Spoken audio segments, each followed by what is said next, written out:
Welcome back to my channel Jain recipes by Khyati Mehta. Friends, અત્યારે ઠંડીની season છે તો હું ફરીથી એક નવી સૂપની રેસીપી લઈને આવી છું જેનું નામ છે ખાઉસવે સૂપ, જે બહુ જ યમી અને ડેલિશિયસ બને છે. તો ચલો ફ્રેન્ડ્સ, આપણે ખાઉસવે સૂપ બનાવવાનું સ્ટાર્ટ કરીએ હવે.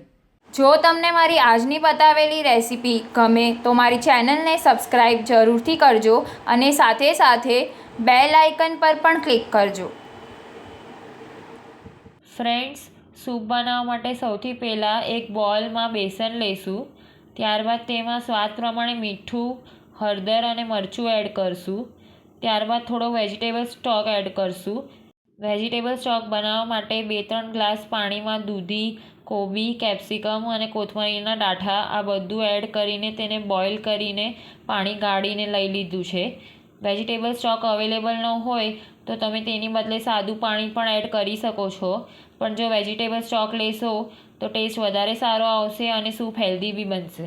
હવે બધું પ્રોપરલી મિક્સ કરી લઈશું જેથી કરીને લમ્સ ન રહે ને ત્યારબાદ બાકી રહેલો વેજીટેબલ સ્ટોક પણ એડ કરીને મિક્સ કરી દઈશું. હવે તેને સાઈડમાં મૂકી દઈશું ને મેં અહીંયા લેમન ગ્રાસ લીધું છે. મેં બતાવેલી રીત પ્રમાણે કટ કરી લેવું ને જે ગ્રાસ વધ્યો છે તેને વેજીટેબલ સ્ટોકમાં યુઝ કરી શકાય બીજા સૂપ બનાવવા માટે. અને આવી રીતે લેમન ગ્રાસને સીઝરથી કટ કરીને તેના પીસ મિક્સર જારમાં લઈ લેવા. ત્યારબાદ મિક્સર જારમાં કોથમરીના સ્ટેમ્સ, સૂટ પાવડર, આખા મરી, આખા ધાણા, લીલો મરચો ને સ્વાદ પ્રમાણે મીઠું એડ કરી દઈશું ને પીસી લઈશું. પીસતા વખતે 2 થી 3 ચમચી જેટલું પાણી એડ કરશું. પીસીને ફાઇન પેસ્ટ રેડી કરી દેવી જેથી કરીને સૂપ પીતા વખતે લેમન ગ્રાસના જે રેસા હોય તે વચ્ચે ન આવે.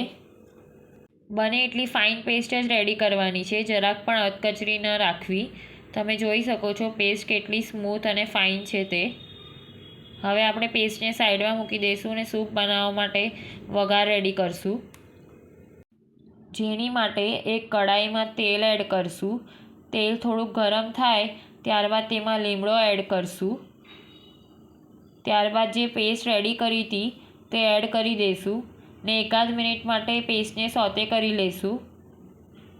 ત્યારબાદ બેસન અને સ્ટોકનું જે મિક્સચર રેડી કર્યું હતું તે પણ એડ કરી દઈશું ને બધું પ્રોપરલી મિક્સ કરી લઈશું.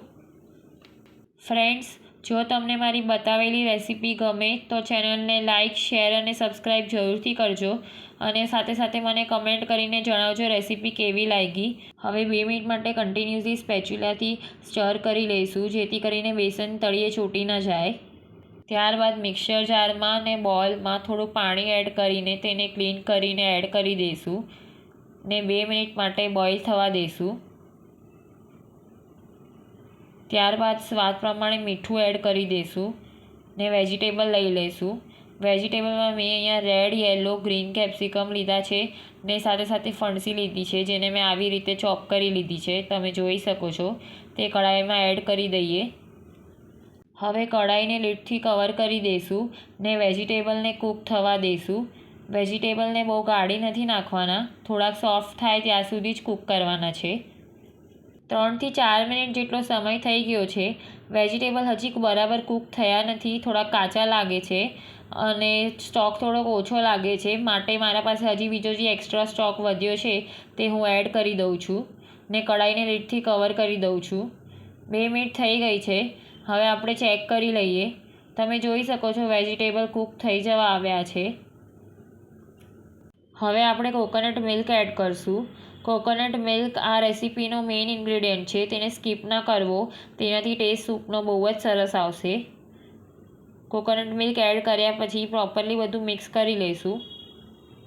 હવે મેં અહીંયા શેલો ફ્રાય કરેલા પનીર લીધા છે, તેને પણ એડ કરી દઈએ. તમે સૂપની કન્સિસ્ટન્સી જોઈ શકો છો, આવી પતલી રાખવાની છે, બહુ થીક નથી રાખવાની, કારણ કે આગળ જે રીતે સૂપ સર્વ કરશું તેના માટે આવી જ કન્સિસ્ટન્સી પ્રોપર છે. બનાવેલી સૂપની ક્વોન્ટિટી 3 વ્યક્તિ માટે ઇનફ છે. હવે સૂપને સર્વ કરી લઈશું, જેની માટે મેં અહીંયા બોઇલ કરેલા સ્પેગેટી પાસ્તા લીધા છે. તમે તેની બદલે બોઇલ કરેલી મેગી નૂડલ્સ પણ લઈ શકો છો. મારી બતાવેલી રીત પ્રમાણે સૂપને નૂડલ્સ સાથે સર્વ કરી લેવું. હવે સૂપને આપણે શેકેલા સિંગદાણા, ફ્રાઈડ નૂડલ્સ અને ચીલી ફ્લેક્સથી ગાર્નિશ કરી દઈશું. શેકેલા સિંગદાણા અને ફ્રાઈડ નૂડલ્સ સ્કીપ નહીં કરતા.